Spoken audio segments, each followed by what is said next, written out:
Hello बच्चों। तो अभी तक लाइफ प्रोसेस में हमने देखा है कि लिविंग हमने देखा है, लाइफ प्रोसेस का डेफिनेशन हमने पढ़ लिया है और क्या क्या होते हैं लाइफ प्रोसेस में हमने वो देखा। हमने एक पॉइंट देखा था, energy is required for all this process. तो एनर्जी रिक्वायरमेंट हम कैसे पूरा कर रहे हैं, अब उसे अब पढ़ रहे हैं। एनर्जी रिक्वायरमेंट पूरा करने के लिए जो स्टेप्स हैं, पहले हमने देखा है न्यूट्रिशन। न्यूट्रिशन हम पढ़ रहे थे अभी, न्यूट्रिशन के बाद और भी रेस्पिरेशन, उस एनर्जी को कैसे ऑब्टेन कर रहे हैं हम वो पढ़ रहे हैं। तो न्यूट्रिशन में हमने देखा था न्यूट्रिशन क्या होता है, न्यूट्रिएंट्स, इंजेक्शन, ये सारी चीज़ें हमने देखी थी। फिर मोड ऑफ न्यूट्रिशन की बात हमने की थी, क्योंकि सारे ऑर्गेनिजम्स का मोड एक नहीं हो सकता, सब ऑर्गेनिज्म का मोड अलग अलग है, वो कैसे अपने फूड को ऑब्टेन कर रहे हैं। तो हमने पहले दो तरह के मोड ऑफ न्यूट्रिशन देखे हैं हमने, ऑटोट्रॉपिक एंड हेटरोट्रॉपिक। तो ऑटोट्रॉपिक हम पढ़ रहे थे, जिसमें मैंने एक लाइन बताया था, green plants prepare their own food, green plants autotrophs prepare their own food by using inorganic substances like carbon dioxide, water, sunlight, etc. And how it is proceeded by तो उसमें हमने देखा था कि chlorophyll pigment, chlorophyll pigment plays an important role. उसका काम है trapping of sunlight. तो आज हम वही देखने जा रहे हैं जो फोटोसिंथेसिस रिएक्शन हम देखने जा रहे हैं। फोटोसिंथेसिस होता क्या है, पहली बात की तो फोटोसिंथेसिस को डिफाइन करें तो कुछ इस तरह डिफाइन करेंगे, the process by which autotrophs, green plants autotrophs,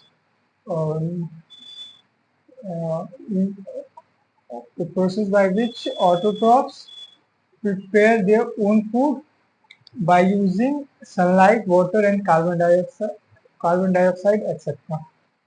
तो अब हम सनलाइट फोटोसिंथेसिस का रिएक्शन देखते हैं, फिर उसे डिफाइन करेंगे। तो फोटोसिंथेसिस का रिएक्शन पहले देखते हैं। तो पहले हमने क्या बोला, कार्बन डाइऑक्साइड यूज किया, वाटर यूज किया और इस हमने क्या बनाया, ग्लूकोज बनाया, 6H12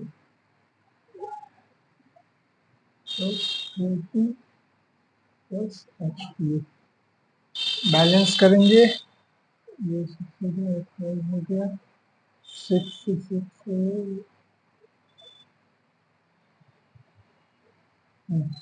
ये आपकी फोटोसिंथेसिस रिएक्शन।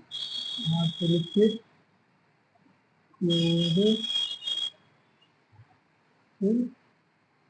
And sunlight. तो हम देख रहे हैं सन जो ग्रीन प्लांट्स हैं हमारे ऑटोट्रॉफ्स है, वो फूड कैसे बना रहे हैं, ये ग्लूकोज कैसे बना रहे हैं, और हम ये पढ़ रहे हैं। तो इस प्रोसेस को हम क्या बोलते हैं, ये जो प्रोसेस हो रहा है, इस प्रोसेस से ये कार्बन डाइऑक्साइड ले रहा है, वाटर ले रहा है, फिर ग्लूकोज में कन्वर्ट कर रहा है, तो इस प्रोसेस को हम क्या बोलेंगे। जैसे हमने न्यूट्रिशन एक प्रोसेस देखा है, तो उस तरह इस प्रोसेस को हम बोलते हैं फोटोसिंथेसिस। तो यहाँ लिखेंगे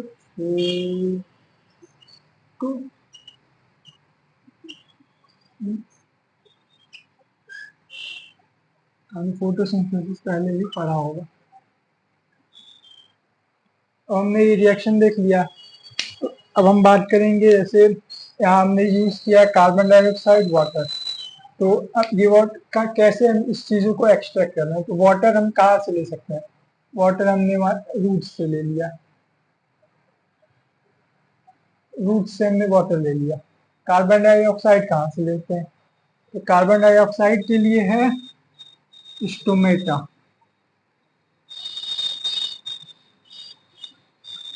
स्टोमेटा मेनली लीव्स पे होता है, बट अदर पार्ट्स पे भी, अदर ऑर्गन्स पे भी, जैसे रूट्स, स्टेम, ब्रांचेस, इन सब पे भी small amount of stomata present होते हैं, जो गैसेस एक्सचेंज में हेल्प करते हैं। तो स्टोमेटा एक हम पढ़ने वाले हैं अब। और ये तो absorption by root, water is absorb by root, और सनलाइट हमने सन से ले लिया, क्लोरोफिल प्रेजेंट होता है लीव्स में। क्लोरोफिल लीव्स का, चलिए लीव्स का हम लोग ट्रांसफर सेक्शन देख लेते हैं। ये देख लीजिए लीव्स है, ऐसे कोई लीव्स है, इसका हम लोग ट्रांसवर्स सेक्शन काटे। यस, इसमें हम क्या क्या देखेंगे, चलिए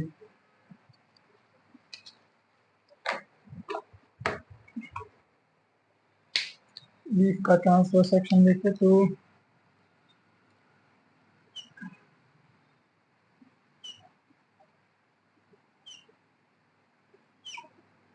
ये हो गया अपर एपिडर्मिस,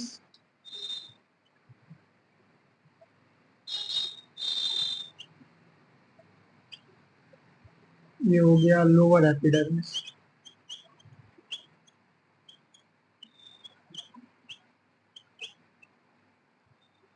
यानी एपिडर्मिस के बीच में प्रेजेंट होते हैं हमारे स्टोमेटा।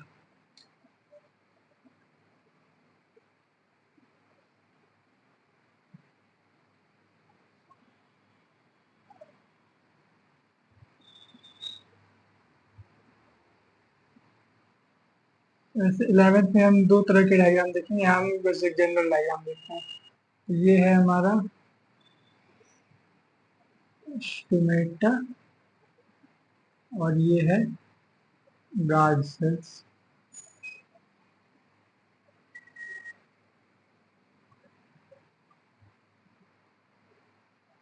बीच में हमारा क्या है, बीच में मीजोकाइमा है, ऐसे देखिए ये बीच में एक हमारा जाइलम फ्लोएम है और बाकी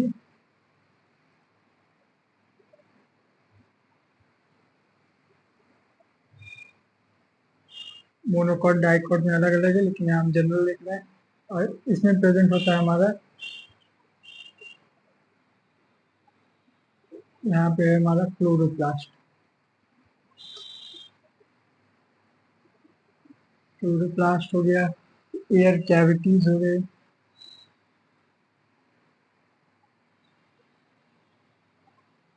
बेसिकली हमें इतना ही देखना है और डिटेल में नहीं देखना है। मोनोकॉट डाइकॉट का अलग अलग होता है। वैसे मोनोकॉट में बात करें तो ये गार्ड सेल्स भी डंबल शेप के होते हैं। तो हम यहाँ पे जनरल डायग्राम बस देख रहे हैं, ट्रांसफर सेक्शन बस देख रहे हैं। तो हमने क्या देखा, देखिए लीव्स में क्या होता है, देखिए क्लोरोप्लास्ट है। क्लोरोप्लास्ट का काम हमने देखा था ट्रैपिंग ऑफ सनलाइट। तो सनलाइट हमने अब क्लोरोफिल की हेल्प से ट्रैप कर लिया है।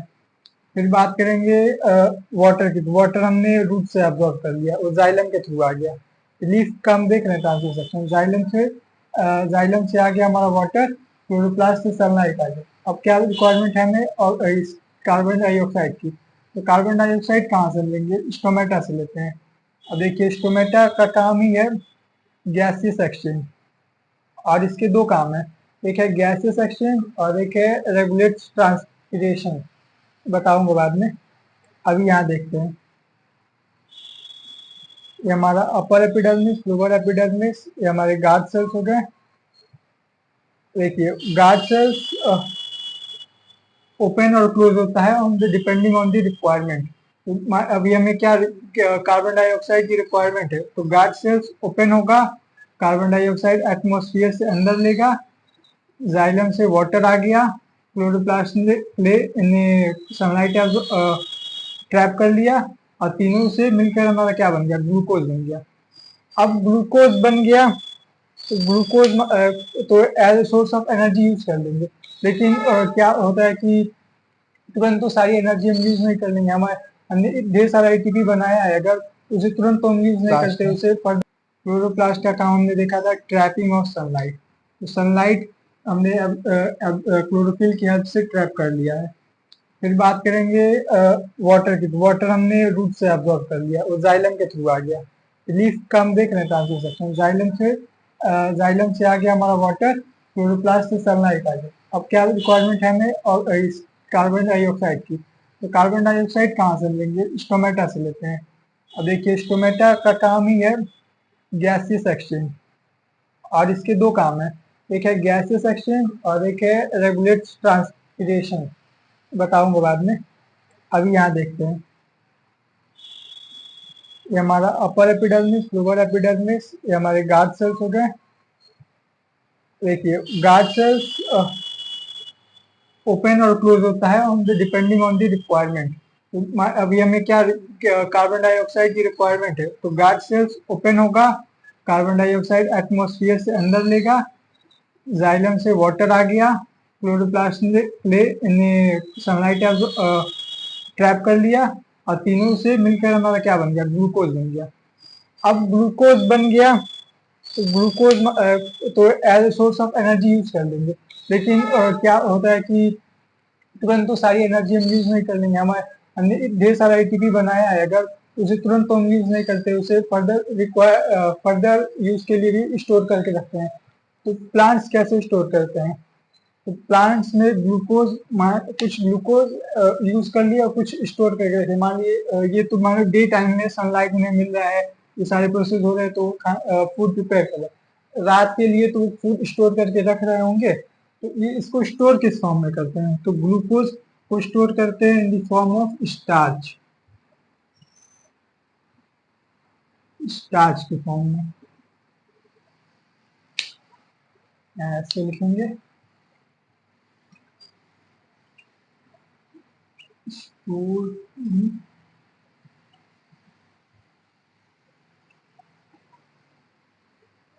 हमारे केस में बात करें तो हमारे अंदर फूड किस फॉर्म में स्टोर होता है, तो ग्लाइकोजन के फॉर्म में हम स्टोर करते हैं। प्लांट्स स्टोर करते हैं इन द फॉर्म ऑफ स्टार्च। तो ये हमने बात कर लिया कैसे ये सब होता है। अब हम पढ़ेंगे हाँ, अब हम पहले लिख लेते हैं कि इवेंट्स जो फोटोसिंथेसिस में जो इवेंट्स हो रहे हैं, वो तीन इवेंट्स हो रहे हैं। पहला इवेंट हो रहा है ट्रैपिंग ऑफ सनलाइट, दूसरा क्या हो रहा है,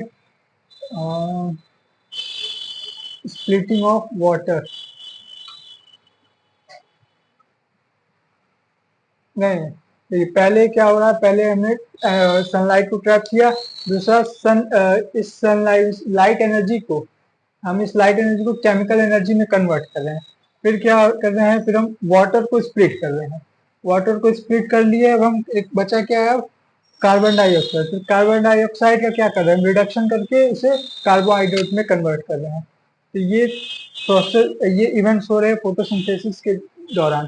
तो हम अब लिखेंगे, हेडिंग लिखेंगे इवेंट्स ऑफ फोटोसिंथेसिस। मैं इसे इरेज कर रहा हूँ। हमने देख लिया है रिएक्शन, देख लिया फोटोसिंथेसिस, और ट्रांसफर फ्रैक्शन हमने देख लिया।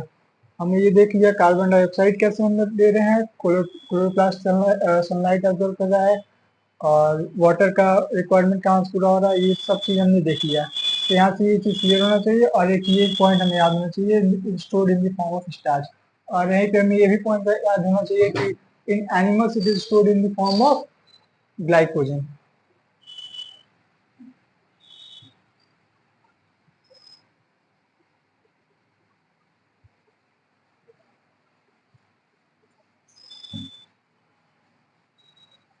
और क्वेश्चन ऐसा आता है कि क्या सिर्फ लीफ से ही हम गैसेस एक्सचेंज हो रहा है, तो इसका आंसर है नहीं, अदर पार्ट से भी होता है। मेजर मेजर अमाउंट में लीफ से हो रहा है, लेकिन कुछ अमाउंट में, माइनर अमाउंट में भी अदर पार्ट से होता है। तो अब हम देखेंगे, अब देखेंगे इवेंट्स ऑफ फोटोसिंथेसिस। एनसीईआरटी में भी दिया है पॉइंट वाइज, तो उसी तरह हम लिखेंगे। पहला पॉइंट क्या है हमारा, trapping of sunlight.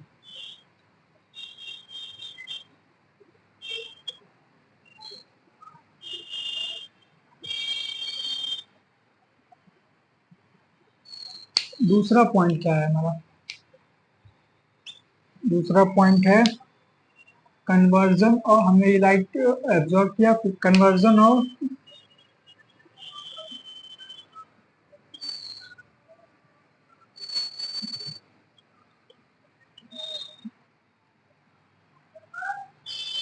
Energy to chemical energy.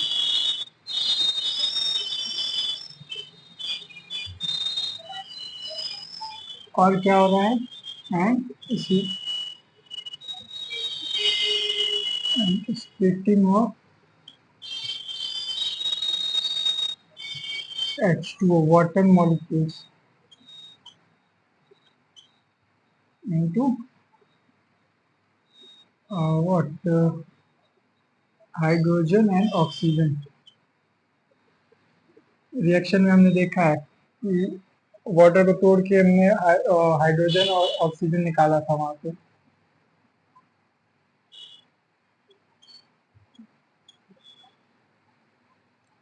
तीसरा पॉइंट क्या है हमारा,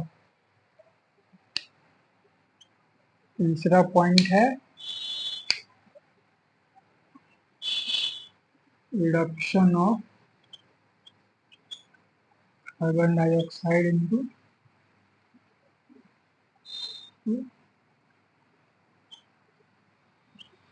वो हाइड्रेट। ये हमने देख लिया पूरा फोटोसिंथेसिस रिएक्शन, उसके क्या क्या स्टेप्स हैं। हाँ, एक बात करेंगे ये जो स्टेप्स है ये क्या इसी सीक्वेंस में हमेशा चलते हैं, तो इसका आंसर है नहीं।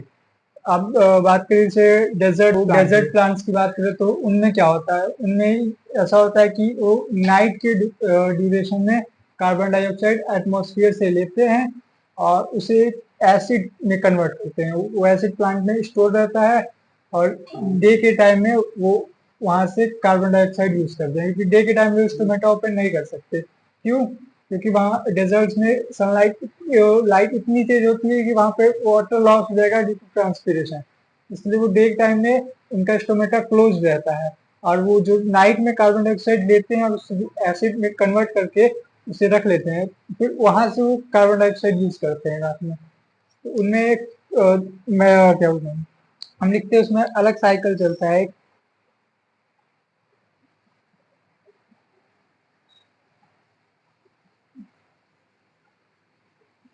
पॉइंट बना के हम लोग लिख लेते हैं about desert plants.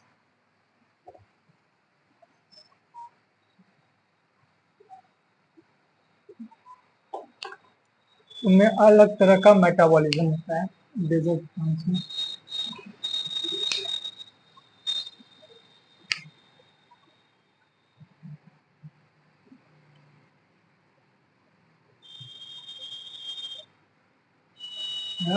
Different metabolism.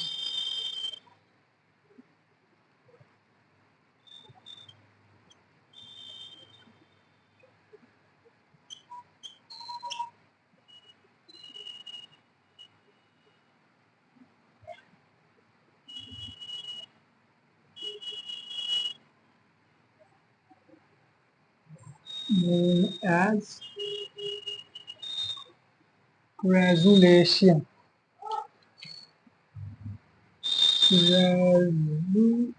Crassulacean.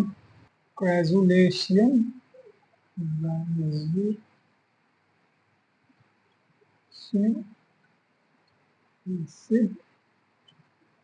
Metabolism. तो डेजर्ट प्लांट्स में हमें कुछ इस तरह का मेटाबॉलिज्म देखने को मिलता है। इसमें हम लोग लिखेंगे, पहला पॉइंट लिखेंगे, दे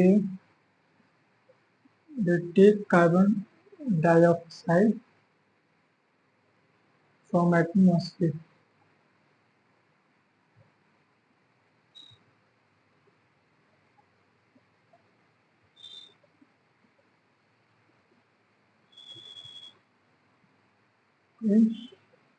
During night कहते हैं।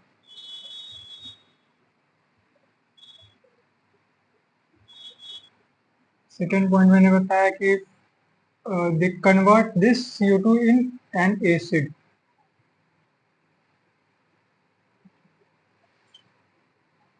Convert this into acid stored in plant cell. ये एसिड कहाँ स्टोर होता है? Stored in plant cells.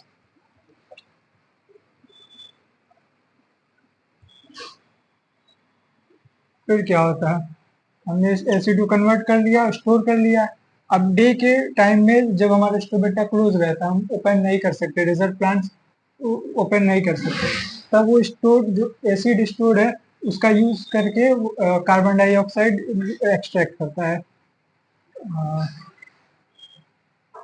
And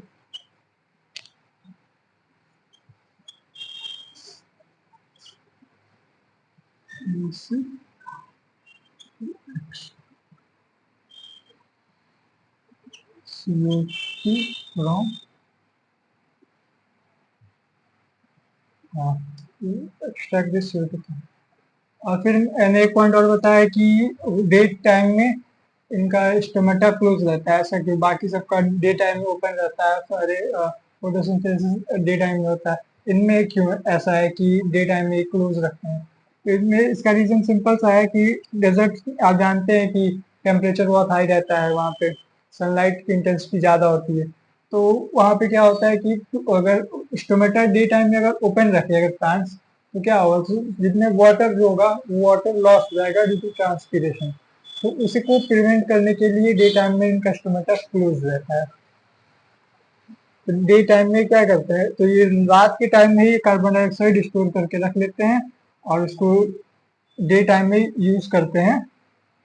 और this CO2 they use in day time, day time में यूज करते हैं फॉर दी फोटोसिंथेसिस। एक पॉइंट और हम लोग लिखेंगे, एक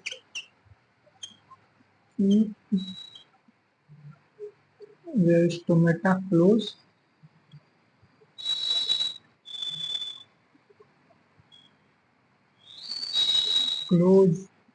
during day.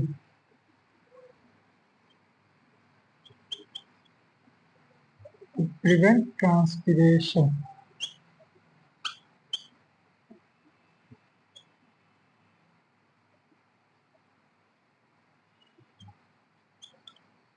ट्रांसपीरेशन यहाँ मैंने लिखा है, ट्रांसपीरेशन है मतलब लॉस ऑफ वाटर। तो अभी हमने देख लिया कि फोटोसिंथेसिस रिएक्शन हमने देख लिया, फिर हमने ये देखा कि डेजर्ट प्लांट्स में क्यों ये डिफरेंट मेटाबॉलिज्म है, क्रूसिलेशियन एसिड मेटाबॉलिज्म इस तरह देखते हैं, लिखते हैं, कैम नाम से जाना जाता है, कैम। और फिर हमने बात किया था फोटोसिंथेसिस में सबके से, हमने बात किया था वाटर कहाँ से ले रहे हैं, कार्बन डाइऑक्साइड कैसे आ रहा है, हमारे पास सनलाइट कैसे ट्रैप हो रहा है, क्लोरोप्लास्ट है। तो फिर उसमें हमें एक चीज देखना है, स्टोमेटा वाला पॉइंट हमने देखा था, गैसेस एक्शन। स्टोमेटा को हमने थोड़ा और डिटेल में देखना है, स्टोमेटा का स्ट्रक्चर हमें देखना है, स्टोमेटा कैसे रेगुलेट कर रहा है, गार्ड सेल्स को कैसे रेगुलेट कर रहा है, कब ओपन होना है, कब क्लोज होना है। तो हम देखेंगे कि opening and closing of stomata हम देखेंगे अपने नेक्स्ट लेक्चर में देखेंगे, opening and closing of stomata. फिर उसके बाद हम आ जाएंगे हेटरोट्रॉफिक न्यूट्रिशन में, फिर हम न्यूट्रिशन एनिमल्स में और न्यूट्रिशन इन ह्यूमन बींग हम देखेंगे। तो आज का लेक्चर यहीं खत्म होता है। सो थैंक यू बच्चों। यार लाइक मारो, बहुत ज्यादा जरूरी है लाइक करना, मैं बता नहीं सकता, बस लाइक मारो। अब अगर तुम लोग नए हो तो सब्सक्राइब करो, वो जो लाल वाला बटन है उस पर खटखटाओ या फिर बोतलें फोड़ो, मुझे नहीं पता, बस क्लिक हो जाना चाहिए।